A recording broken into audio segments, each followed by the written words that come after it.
probinsya ng Palawan ay mayroong isang kalsada na hindi na dinadaanan ng tao pagkagat ng dilim.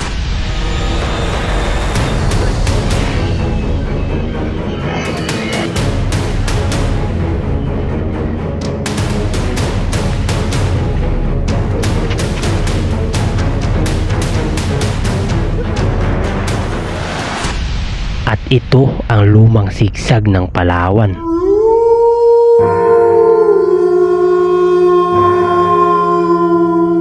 Bago kami nakarating dito ay bumiyahe muna kami ng 1.5 oras mula sa bayan ng Nara. Nang maratingan namin ang lugar ay agad kaming sinalubong ng mga taga rito. At ito ang sabi nila. Oh, gano'n lang, mag-ingat kayo muna niya. Ano ka malaman, wag na yung mga luksog, kan, sigbin. Mga aswang. Mga aswang.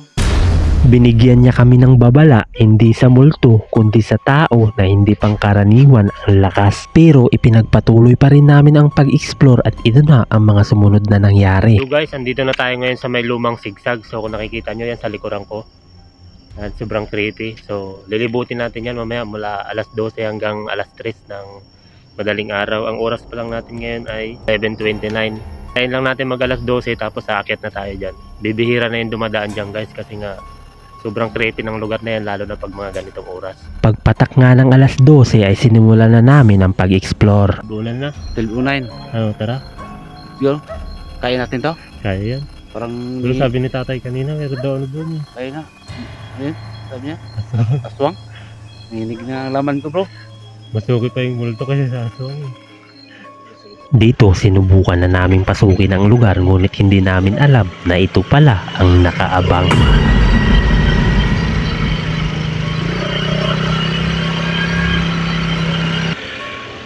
Creepy ba? Grabe. Lang, dito lang. Ayan, pagpasok natin dyan, delikado na yan. May nakita ko, bro. Parang isang nilalang na nagmamasid sa unahan. Ano, balik muna tayo. Napansin talaga ako, bro. Ikot muna tayo, balik. Ha? Balik muna tayo. Talaga? Kinabahan ako. Ha?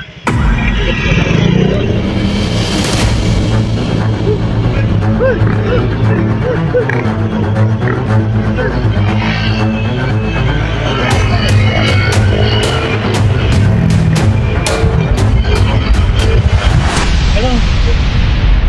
Bigla, yun rin mo na pansin yung kayo na doon. Grabe yung pula kanina. Pag-ikot mo. Wala namang sasakyan doon, di ba? Ba't parang tatlo tayo? Ha? Parang naging tatlo tayo? Hindi ka mo, baka may nakawang ka sa likod. Ang bigat. Wait lang. Pumunta yung lakas. Ha? Nanginig yung tuhod ko? Bakit parang tayo? Yan. Di ba yung sa kurbada kayo na, yung may sign? Gagi. Yung may sign kayo na? Oo. Ano yun? Ano? Mata? Ha? Mata yun? Madaya tayo. Parang may nakatingin sa atin bro. Takot talaga, bro. Wait lang. Pahinga muna tayo. Ilang minuto. Pag lakas muna tayo. Hindi na kaya, baka natin makaya ito. Ano? 5 minutes. Pasukin natin. Sige. Ihi muna tayo. Ihi muna. Ihi tayo. Pagkatapos ng 5 minuto ay muli na nga naming sinubukang pasukin ang masalimuot na lugar na ito. At ito ang tumambad sa amin.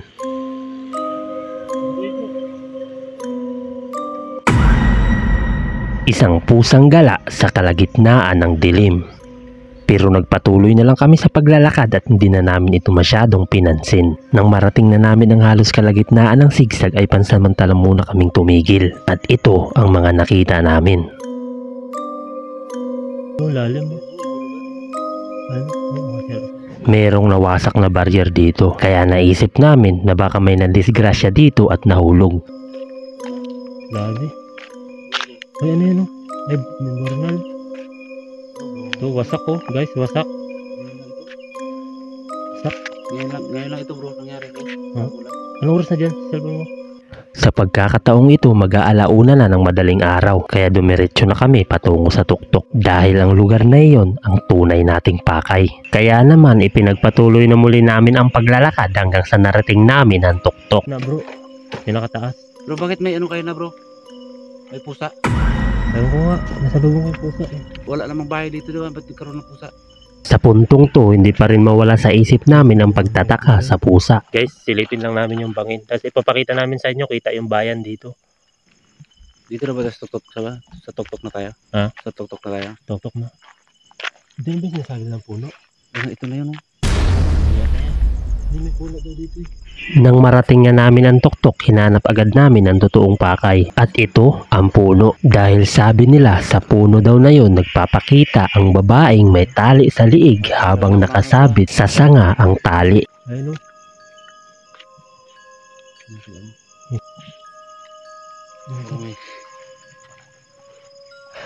Ito lang kinakabahan ako. Yan o. Yan o yung ano. Orto. Dito sinubukan kong silipin ang bangin pero para bagang may pumipigil sa akin. Saan ko? Pumipigil ako. Ano ba yung puno na yun?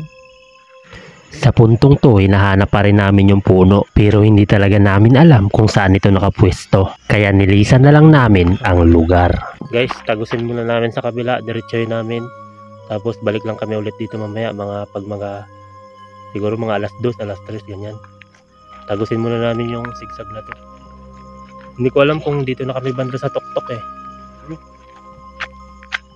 Pero grabe guys, kanina nakita kami ng pusa sa gitna ng kalsada. Ipinagpatuloy nga muli namin ang paglalakbay hanggang sa makarating kami sa kabila at ito ang mga tumambad sa amin. Hello guys, grabe lalim guys. Pansamantala kaming huminto sa lugar na to dahil ito na ang pinakamalalim na parte ng bangin at ayon sa mga kwento, marami na raw ang nahulog dito katulad na lamang ng pampasaherong bus. Dito din may nahulog na isang pamilya. Ano yun? Baka saan pa? Nulak ko mag-tingin. Yung puno? Ito din yung puno? Sabi nila yung puno. So guys, meron ako kasing napanood na isang content creator, si Kuya Ron in the Island. So mayroon daw ditong puno na nabasa ko dun sa comment ng post niya na meron daw nagpapakita. Pero tignan natin kung totoo. Pero parang ito na yung puno na yun. Tignan nyo. Ano, malaki. Laki nito ah. Ito na ba yun? Laki bro.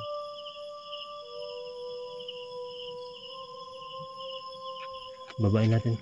Ha? Hindi, diretso pa tayo sa baba. Punta tayo sa baba. Kala ko magbaba tayo.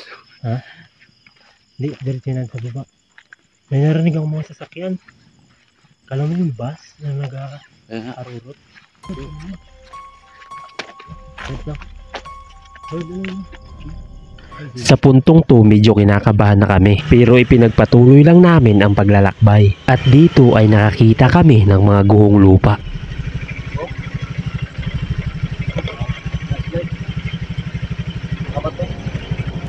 Unaw.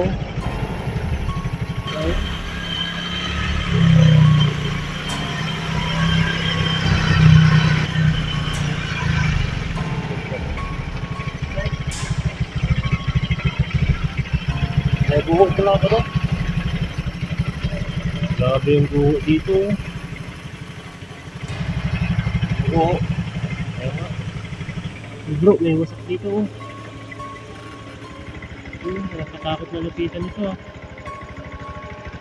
Sa pagkakataong to, medyo kinakabahan na kami dahil ilang minuto na kami nagmamaniho ay hindi pa rin namin makita ang lagusan. Pero nanatili pa rin kaming kalmado kahit iba na ang aming pakiramdam. Pero maya maya lang ay natunto na rin namin ang lagusan. At dito ay nagpalipas muna kami ng oras. Pero pagkalipas ng ilang minuto ay napagpasyahan namin na wag nang bumalik. At pinagpatuloy na namin ang pagmamaneho pabalik sa bayan ng Nara. Pero sa hindi malamang kadahilanan ay napahinto muli kami sa isang lugar. Yung dito bro, yung bahay na ito doon na kubo-kubo na yan. Yung bahay, kita mo? Yan, bahay ng kubo-kubo na yan. Diyan ay mata yung isang kusatong bus dito na yung naipita ng isang buong ano. Isang thunder bag na simento. Ayan, yan ba yan? Oh yan. Yan. Ito na yan. Ito. Meron daw namatay sa lugar na to kaya saglit namin itong inikutan. Sa pagkakataong to aakma na sana kaming bababa pero ito ang nakita namin. Babay na natin.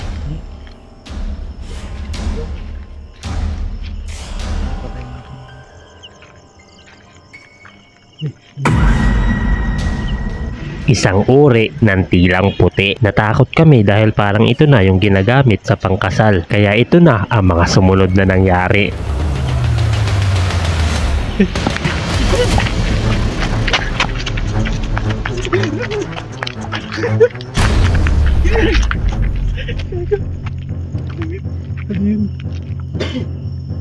Ano yun? Damit yun bro.